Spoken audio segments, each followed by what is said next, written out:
So we talked about this a little bit earlier, Delver Blade, and it's in the hands of Owen Turtenwald, probably one of the most talented players in any room that he's entering. Yeah, yeah, he's one of the members of Team SCG from the Pro Tour Theros just a couple of weeks ago. He is one of a few that are in the room today. Huey Jensen being another one. Brad Nelson, of course, also here. So very, very cool. I'm not sure, there may be some other players. Matt Costa, I haven't seen him yet, but he may be here. But yeah, Team SCG. Yeah, big performance that weekend. I believe Sam Black is supposed to be here this weekend, but Okay. I didn't see him in the room yet. Thoughtseize from David Bauer opening it up. Both of these players have won their first round, and you can see the clock up there starts at 55 minutes. Our rounds are a little bit longer at this event just to make sure that everyone gets a chance to play as much Magic as possible. You can get a little bit more opportunity to think. You can see Owen here thinking about that. Force of Will, Tundra, Swords, Mystic, that's a Stoneforge Mystic, and one fetch land. Yeah, there was a situation. Owen did have the option of essentially discarding 2 Force of Wills for that Thoughtseize, but not very appealing here. He does want to protect that Stoneforge Mystic that I believe he wants to come down here on turn 2 as soon as possible. If it wasn't for that Scalding Tarn and that Stoneforge Mystic, that hand would look straight out of 1996. Well, David Bauer doing his best to achieve that goal by removing the Stoneforge Mystic with the Thoughtseize. And leads with a Tundra. Passes back to David. David looks like to have Brainstorm, Ponder, Tundra. Looks like he is pulling a Brainstorm to the front. And a Tundra. See a Dark Confidant in there as well, and he knows Dark Confidant is not long for this world, so he starts with a Stoneforge Mystic. Stoneforge Mystic can very easily be Swords to Plowshared, but it will have already fetched up a creature. You mean a equipment. Yes. A equipment, my bad. Umezawa's Jeet in this case. So Jeet is the choice. Of course, David assuming that he's going to lose that Mystic, but he will keep the Jeet, as you mentioned. One of the things that you used to see sometimes in the sideboards of these decks is a second Umezawa's Jitte as a means to destroy your opponent's Umezawa's Jittes, but that is no longer the case. The new Legend rule makes it such that you no longer are able to use a Legend to kill a Legend. That's right. So Swords to Plowshares does take out that Stoneforge Mystic, and Owen plays a Scalding Tarn, passes back to David. David's going to cast Ponder on his turn. Now David knows 3 of the cards in Owen's hand right now are Force of Will, Swords to Plowshares. And we talked earlier with Ricky. Ricky and I talked about Force of Will in the grindy matchups. This is another matchup that can be fairly grindy. Force of Will, it's great in that it can stop a spell, certainly. But one of the things that's really frustrating about the card is that often you end up getting to a point where even a single little touch of card advantage is what the game is rotating around. So Force of Will can become a liability in a grind. Yeah, essentially turning your opponent's spell into a hymn to Torok of sorts. So Ponder resolves there for David. David is going to play a Deathrite Shaman here on his second turn. And he passes back to Owen. Owen has the option of using Swords to Plowshares on that Shaman. He does not do that. He draws for the turn. I think Delver was the draw. That looks like a Delver of Secrets. Part of the 2-part name for this Delver Blade is the Delver of Secrets. The creature count in this deck is usually pretty small. Often it runs 2 Grim Lavamancers. It looks like Owen has chosen to take out the Grim Lavamancers from this list, the list that was won the last Invitational in the hands of Eric Smith. We do see that he's got 2 Geist of St. Traft, 4 Delver of Secrets, 4 Stoneforge Mystics, and 1 Batter Skull as his primary ways to kill someone. And it looks like he also added in, basically, if you look at Eric Smith's list from that last Invitational, it's -2 Grim Lavamancer for +1 Stoneforge Mystic, +1 Swords to Plowshares. So Owen spends his turn fetching up a Volcanic Island, gets a Lightning Bolt, well, not gets a Lightning Bolt, casts a Lightning Bolt to deal with that Deathrite Shaman, and then follows up with a Delver of Secrets before passing back to David. And we go Looking at David's hand, I see a. Is that a Death Right? No, that's a Dark Confidant right there. We're going to see Ooh, Liliana. Liliana. There are 2 Liliana of the Veil in David's list, and Owen uses that Immediately. force of will right away. He doesn't want to see that grinding away at him. So Owen now, his turn, unable to flip Delver, but still can swing in for 1 here. Is it going to be a second Delver? It is. Second Delver from Owen, and that makes the top of his library especially explosive if it's a spell that will flip the Delver. And we see the judge indicating he wants to have those cards available for everyone to see. You now can check out David Bauer's graveyard. Sorry, Thoughtseize land, Liliana, and a Ponder. So David's hand appears to be Snapcaster Mage, Brainstorm, Jace the Mind Sculptor, Dark Confidant, and I believe a land there. He's going to brainstorm here. It resolves.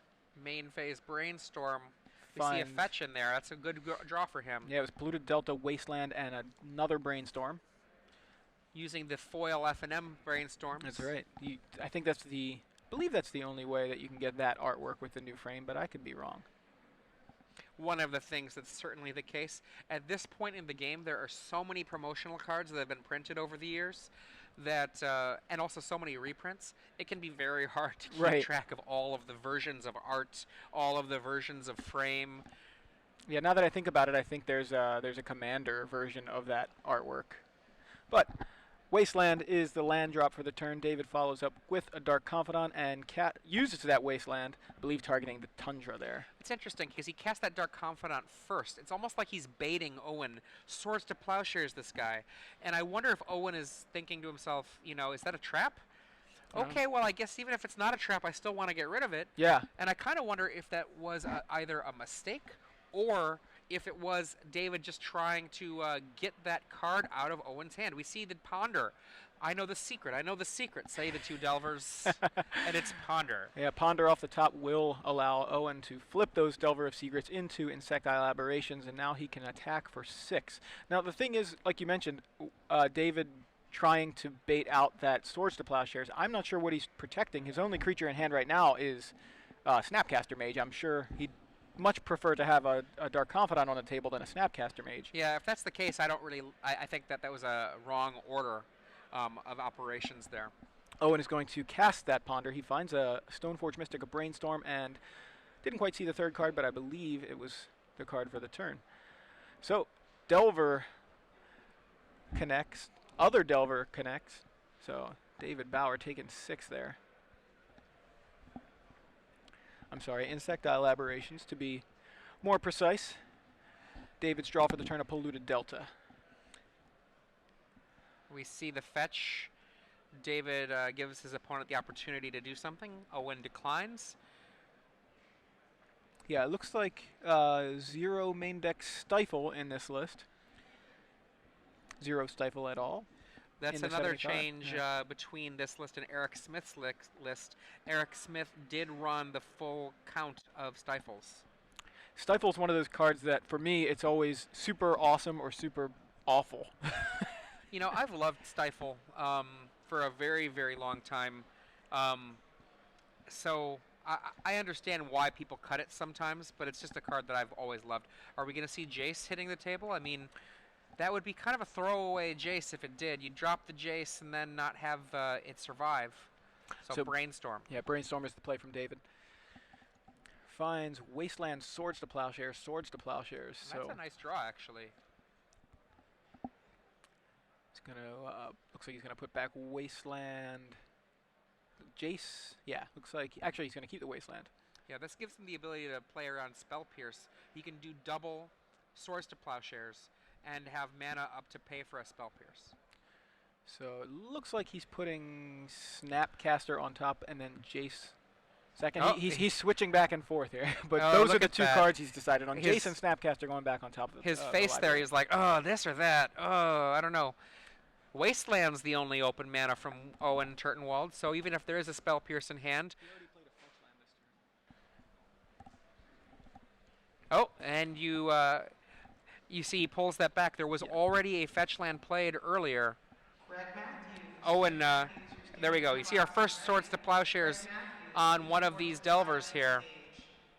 Does that work? So Swords to Plowshares on the stack.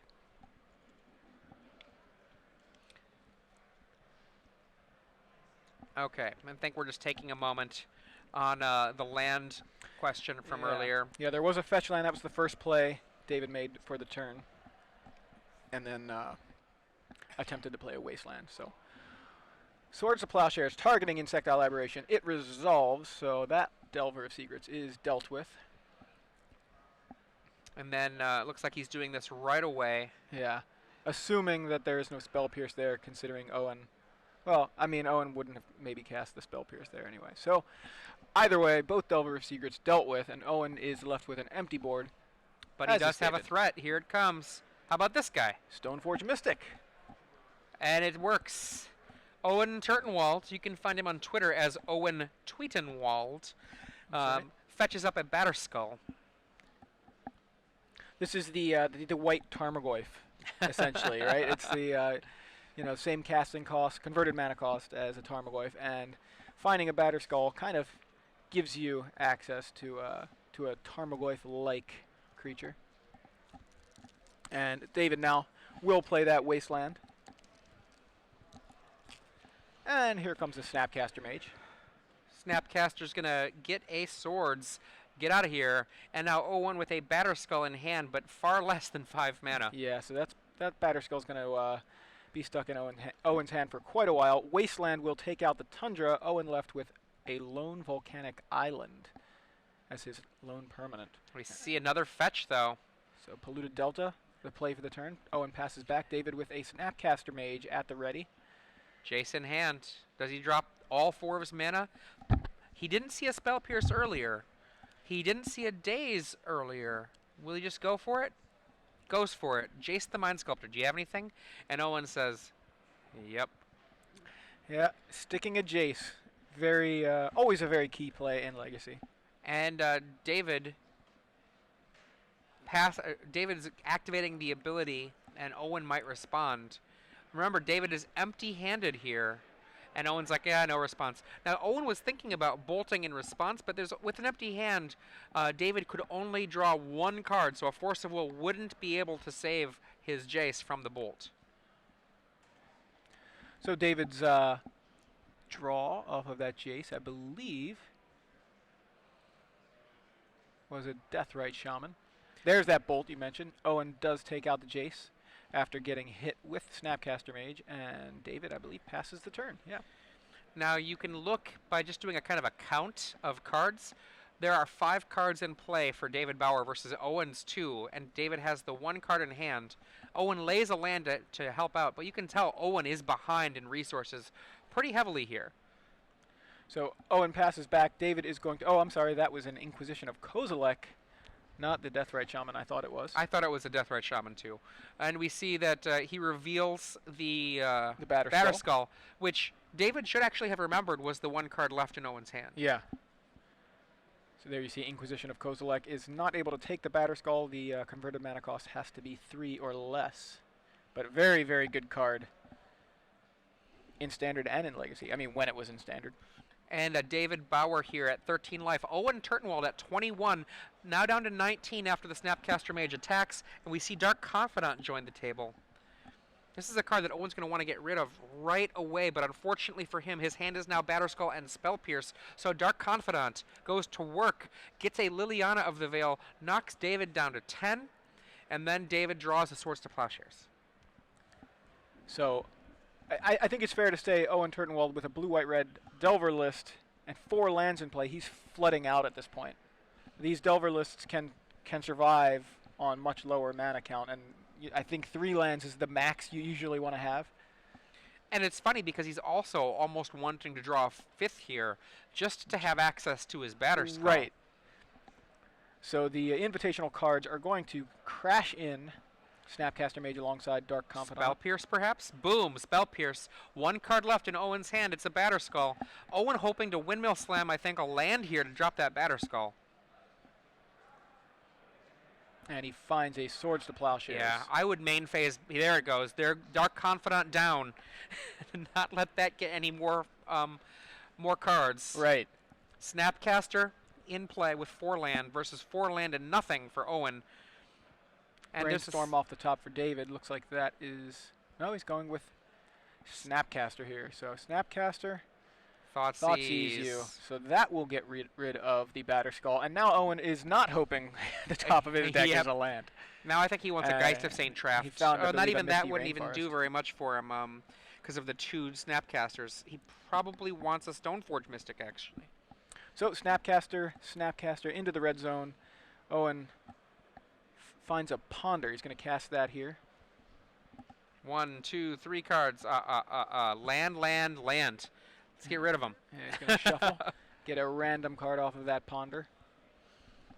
If you're just joining us, I'm Adrian Sullivan here in the booth with Joey Pasco. This is SCG Live. We're covering the StarCityGames.com Open Series featuring the Invitational here in Indianapolis, Indiana. The next Invitational is in Las Vegas, Nevada at the end of the year. That's right. Be there if you can't, make this one. But remember, there's still an Open Series of Standard and Legacy the next few days. Get here. There are already people telling us they're driving here as they listen to us. What's the play? Umezawa's Jite off the top for Owen Turtenwald off of that Ponder shuffle.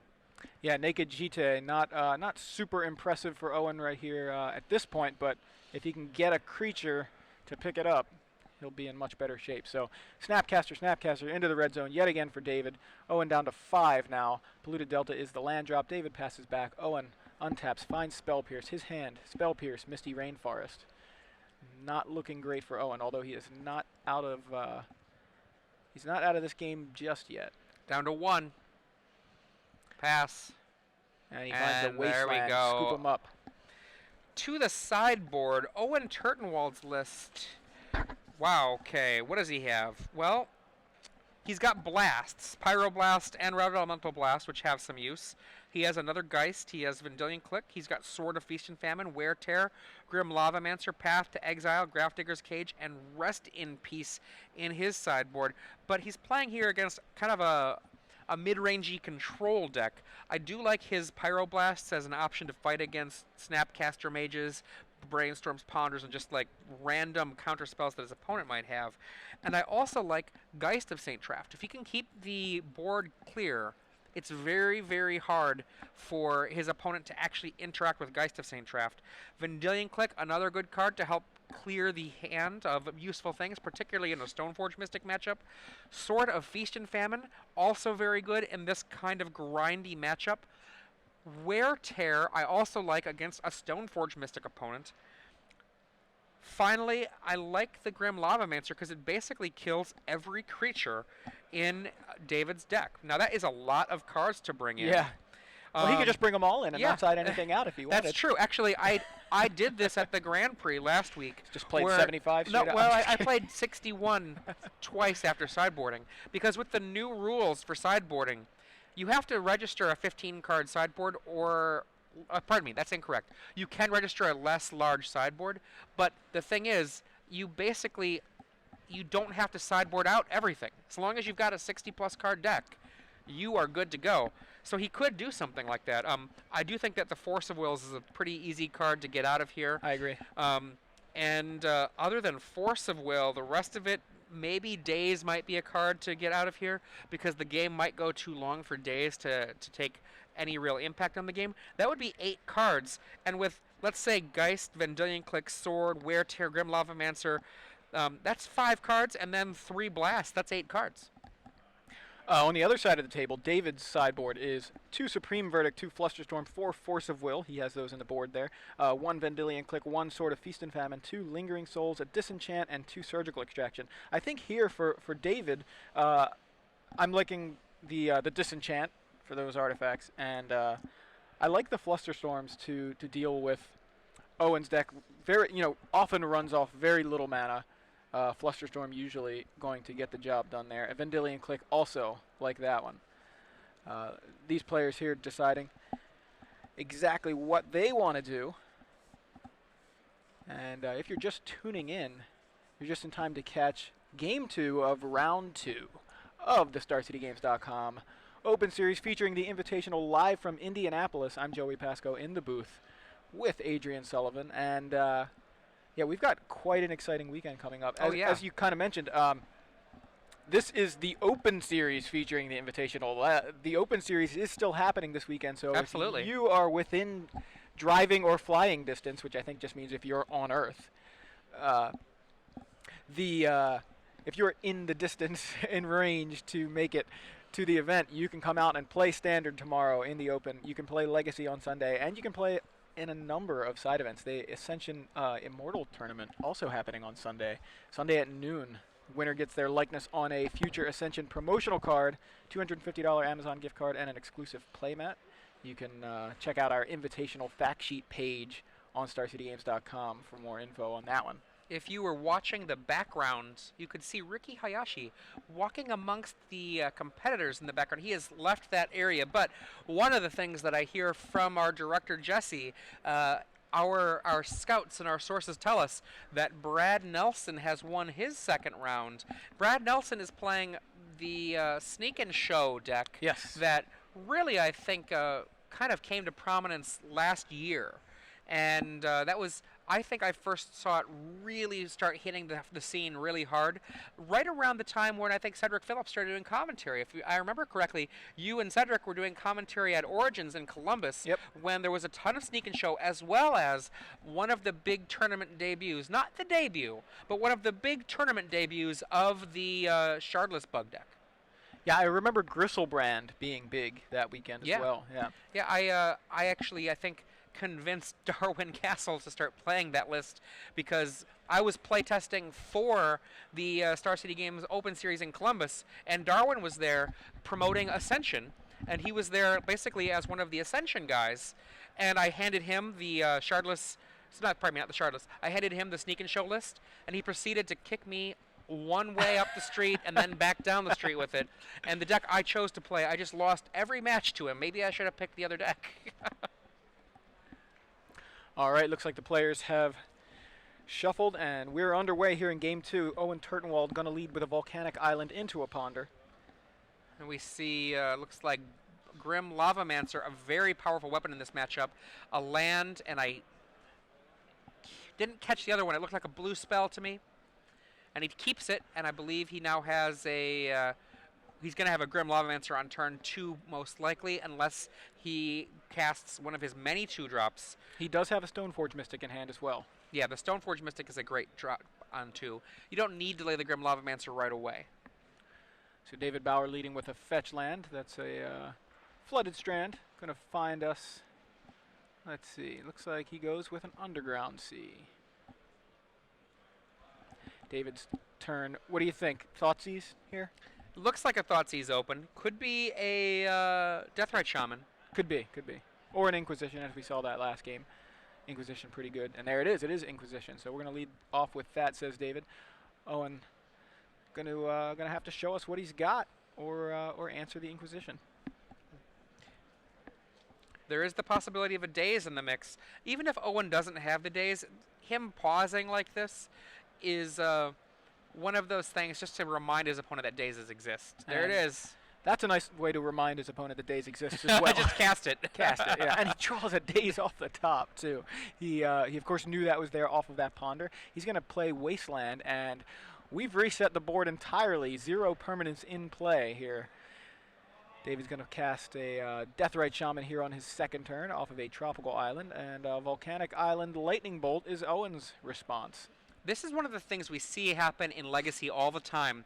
With such efficient answers and efficient threats, both players just playing one spell in their early turns, one spell of consequence, and having it negate the other person's play. So David here thinking about what land to play. He's going to go with Flooded Strand.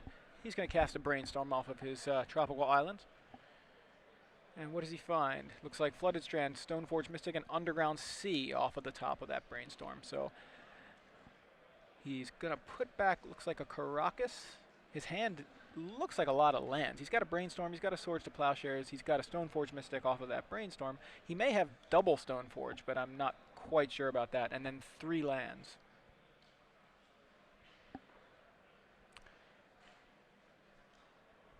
That might be a Lingering Souls? Yeah, I think it might be Lingering Souls. It's another white card. He does have 2 Lingering Souls in the board. He may have brought those in. Yeah, Lingering Souls is a very good weapon in a grind matchup because all of those 1/1s have to be answered somehow, and then you get flashback. Right. So David looks like he's going to put back that Caracas and a fetch land. Thinking about Taking a long time on this one. So That's Souls, yep. it's a promo Souls, as you mentioned about the Brainstorm. That's a promotional Lingering Souls. I think that's from the Soren Markov deck, Soren versus Tybalt. Would it be foil though? Yeah, I Oh, think. I'm not 100% sure. When it comes to the alternate art cards, I sometimes struggle a little bit. Out there in the Twitterverse, let us know if you recognize exactly what version of the art that is for Lingering Souls. I'd be curious to find out. I love the all the alternate art we've been getting over the past few years. As a fan of Magic, as a commentator, it makes things a little more difficult. What card is that? I wonder if we're going to get an alternate art Ashiok that actually has the Planeswalker escaping the borders of the card or not. I don't know. Maybe. So it looks like David cracks his fetch land to follow up Owen's play of Grim Lavamancer. It's at the end of Owen's turn, and he is going to find himself facing a Swords to Plowshares. Swords on Grim Lavamancer. Owen now could daze this. He does have daze. Okay, and that's an F&M promo Lingering Souls with the same art as the dual deck, I says see. Lands Delicious. There you go. Thank you, at Lands Delicious. That's Chris Lansdale. So the daze does deal with the Swords to Plowshares, and Owen is left with his Grim Lavamancer. Anthony Lowry also among many of the people saying something. Grim Lavamancer, Spell Pierce on that Lingering Souls.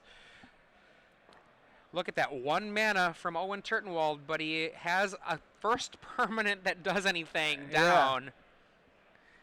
Grim Lavamancer going to swing in for 1. No red mana source. Well, there's a red mana source. Stoneforge Mystic. Are you going to get a Batterskull or are you going to get a Umezawa's Jite? He Looks also like he's has going with access Batterskull. to Sword of Feast and Famine if he sideboarded it in. And as you say, Batterskull is in hand now for Owen Turtenwald. A card, when it was printed, people said, really? Right. Really? Yeah, pretty much. It was one of the cards that came out in the big New Phyrexia leak back when that set was just about to come out, and I think the internet went insane. I honestly, I saw it and I thought to myself, okay, maybe this is actually a fraud. Maybe this is not real. It just seemed like an unreal card, and it is, and you see it seeing play here in Legacy for a reason, because it's just that good. So Marsh Flats is the play for David. He's going to cast a Stoneforge Mystic of his own here, or at least he's thinking about it. He's going to switch up the mana there. Yeah, Stoneforge Mystic is the play from David. Owen says, yep, go for it. David checks his hand to make sure there's not any equipment sitting around in there. It looks like he's going with Umezawa's Jite as the target. I mean, he's going to need to find something to carry that Umezawa's Jite. So he goes with Batterskull. Yeah, the problem with that Umezawa's Jite as a grab is that Grim Lavamancer in play can make it very hard for the very first token to get on. Yeah, it can just shoot down that Stoneforge Mystic. I imagine that's what Owen's going to do anyway. Shoot down that Stoneforge Mystic, but David being 1 land off of hard casting Batterskull makes it decent. Still a decent grab for David off of the Mystic. He casts Brainstorm afterwards. He does have a Lingering Souls in his yard, so there was the possibility of flashing back the Lingering Souls, but he's been dazed already, and that would tap him out, so I think he might be a little gun-shy of falling to another daze. Then again, you've already seen 2 dazes, so what are the chances you're going to see the others? So off of the Brainstorm, I saw a Liliana, I saw a Vendilion Click, and I'm not sure what the third card was, but David's hand is going to be Brainstorm, Click, and Lingering Souls after this Brainstorm finishes resolving. Oh, he's thinking about it. It was Stoneforge Mystic was the third card, so he's going to put the Lingering Souls back instead and keep the Liliana. So his hand now is Batterskull, Vendilion Click, Liliana of the Veil.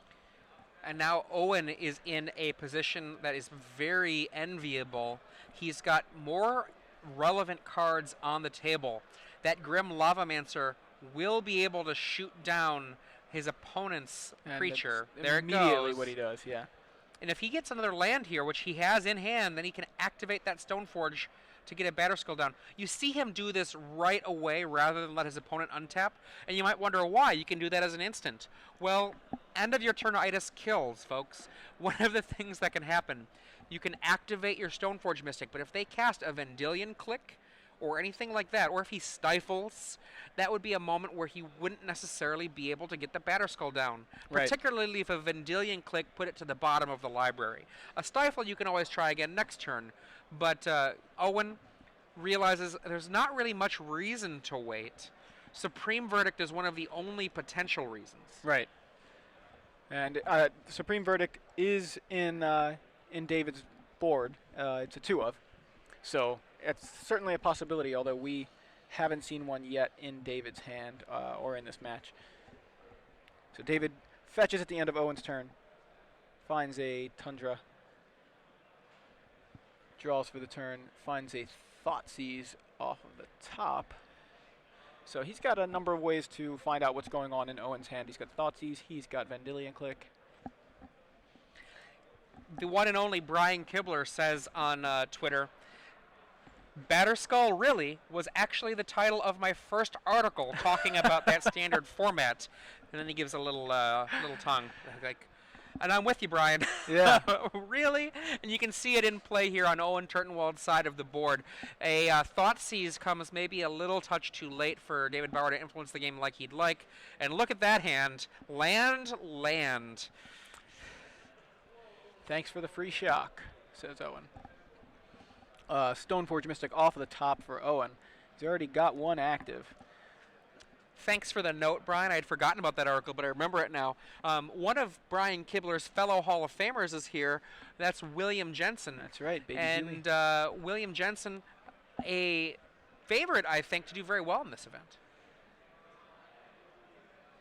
So Wasteland is the play from Owen. Going to knock David down to 3 lands in play as his only permanence.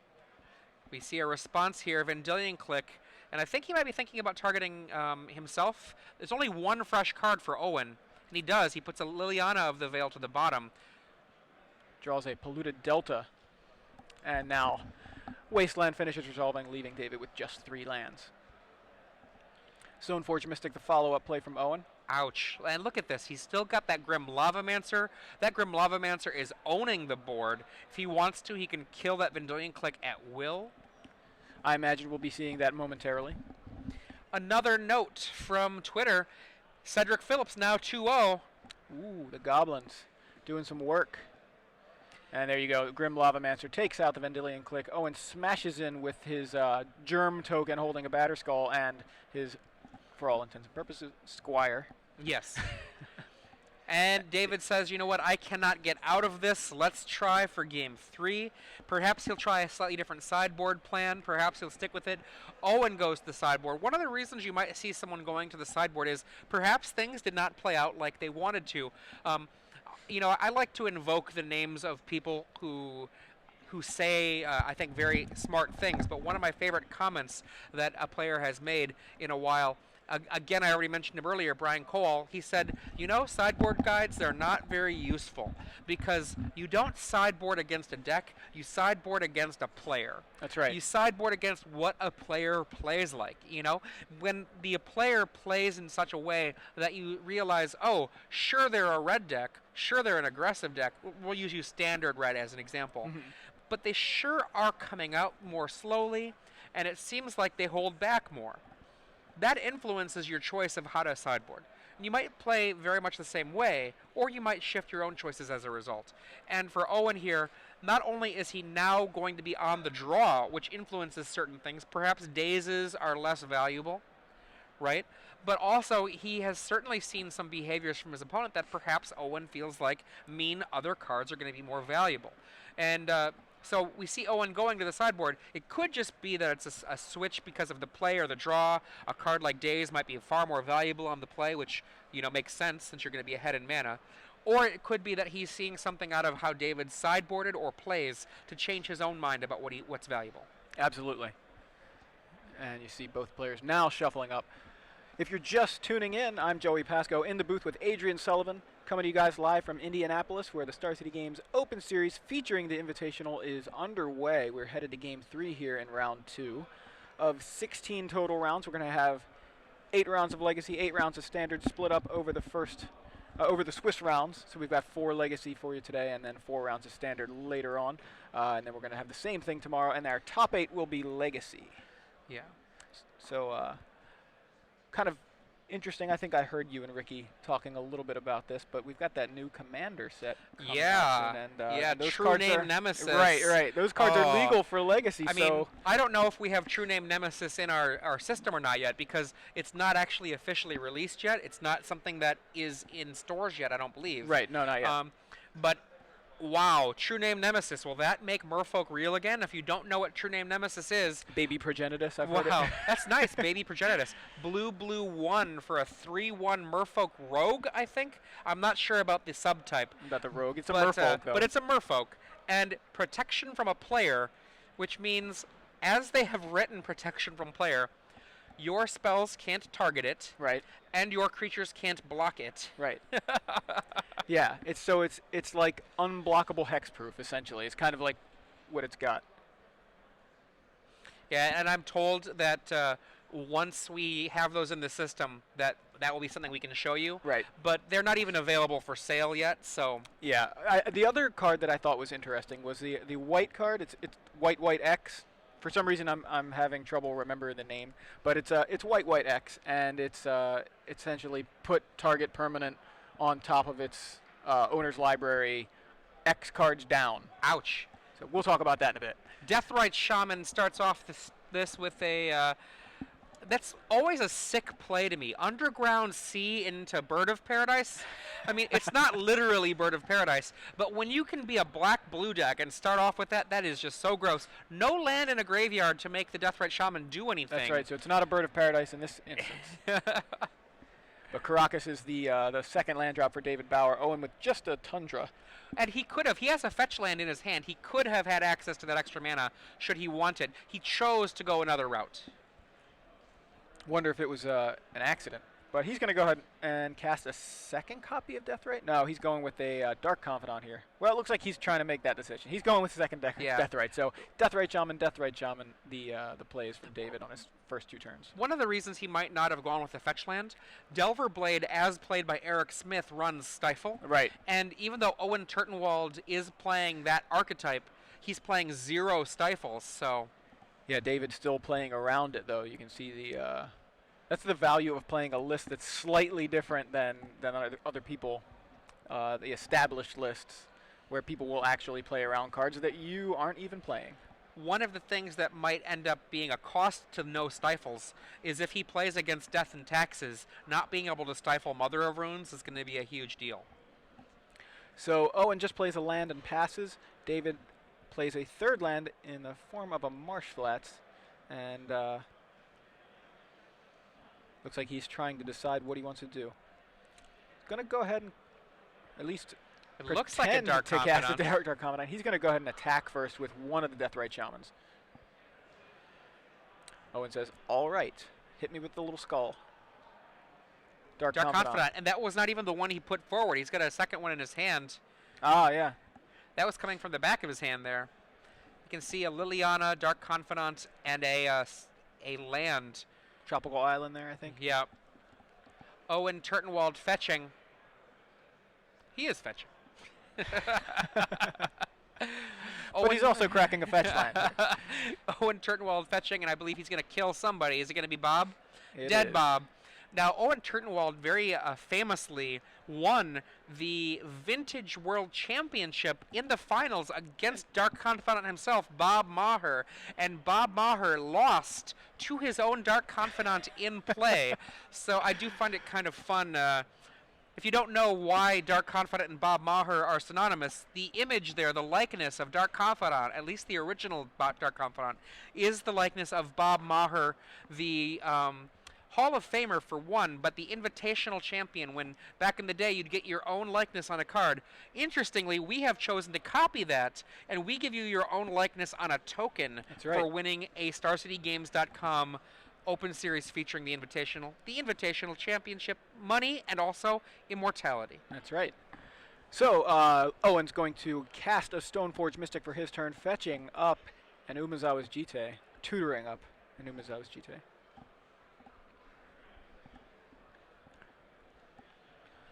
So, Jite goes to the hand.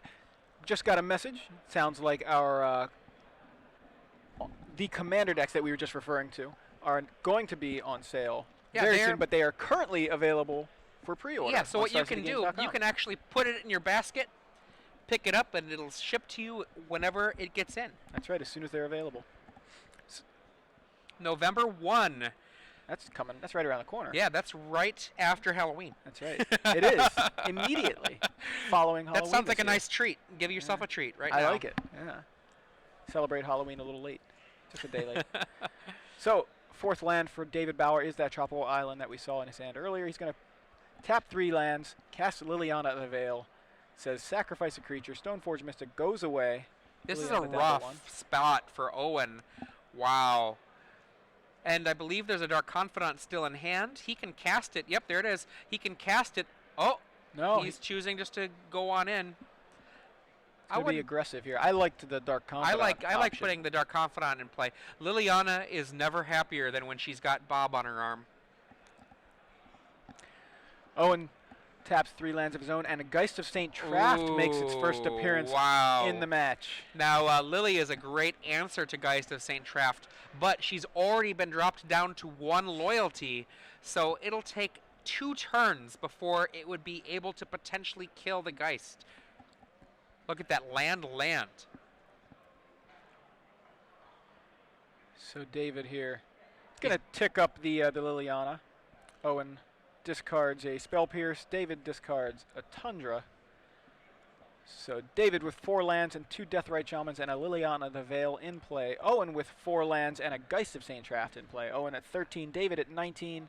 Dark Confidant comes down for David. Do I see an Umezawa's Jite in Owen Turtenwald's hand? Yes, he tutored it up with that Stoneforge Mystic. That's right. That's right. So here's what's going to happen. He's probably going to put it on the Geist of St. Traft. The Angel is going to kill the Lily, and then he's going to get some counters. And he's going to be able to tear up a lot of the board here. Yeah, he's going to likely lose the Geist of St. Traft, but he'll be able to trade away the trade his Geist for the entire other side of the board. Or at least nearly the entire other side of the board. It'll be pretty close. It'll be, I think, all but 1 creature would survive. Sorry, pardon me. All but 1 creature would die. Right. And that's presuming he only has an Umezawa's Jite. Right. He could absolutely have something else to go with. He's going to go with Jite. Equips to the Geist of St. Traft, and he swings in. Angel token coming in at, I believe, the Liliana. And now David Bauer has a decision to make. And Owen does not appear to have any tricky cards in his hand, so this is going to be Dead Geist in exchange for Dead Dark Confidant, Dead Lily, Dead Deathrite Shaman. Right, it's going to leave David with 1 Deathrite Shaman on board if things go as it appears. So all 3 guys going to get in front of the Geist of St. Traft here. David making sure that the Geist is not on board once the dust settles. And Owen's going to order the blockers here. Yeah. 1, 2, 3. That's right. Dark Confidant first. Deathrite. All right. It all works okay. And both Deathrites still on the table currently. Actually, okay, so he did lose 1. The Jite counter took it out. So David Bauer left with that lone Deathrite, as we suspected. Owen left with an Umezawa's Jite. Now, Owen's life is pretty low right now, and Deathrite Shaman, it can deal 2 life a turn. So there's a Delver, which I believe David is going to have to find something for, or else. So Delver Jite is threatening on the other side of the board for David. David at a healthy 18 life right now. Owen at 9, David at 18. For those of you who may be listening and not watching. Right, right. If you're driving, for instance, from Tulsa, maybe. Yeah, that's pretty amazing. A 10-hour drive. I hope that you enjoy listening to us on your 10-hour drive. Yeah, shout out Zyko Mike. Zyko Mike, yeah, watching or listening on the drive. I listen a lot too. Like I will listen in the car, so like to keep everybody updated if they're not looking at the life totals. So apparently Paolo Victor Damadorosa wanted to know who had said you sideboard against a player, not against a deck. That was Brian Kowal who originally said that. Umezawa's Jite of his own. What a rip from David Bauer. Equips it to his Deathrite Shaman, comes on in, and Owen Turtenwald very wisely does this awesome play. Give your Deathrite Shaman -1/-1. I will block. You deal 0 damage. Now, that was a really smart little play from Owen Turtenwald. A lesser player might not have seen it. Yeah, and I have a feeling David didn't see it.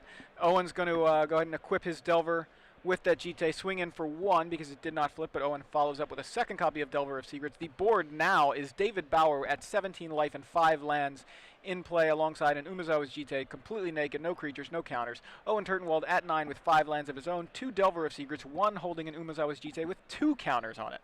So Owen with the clear upper hand here despite life totals. Delver's not flipping for the second turn in a row for Owen, but I don't think that's too big of a liability right now. So Swords to Plowshares from David is going to take out the Delver holding the Umezawa's Jite, and Owen's going to connect for 1 here with that other Delver. And 5 mana. There's a Batterskull. Now at this point, I believe David Bauer is in the unhappy position where there are almost no cards that he can draw that will do much here for him. A Batterskull of his own would help, but his opponent has Umezawa's Jite, and he scoops it on up. He realizes the futility of fighting against both Umezawa's Jite and Batterskull on the other side of the table. So Owen Turtenwald wins the match 2-1 here in round 2 of the StarCityGames.com Open Series, featuring the Invitational live from Indianapolis.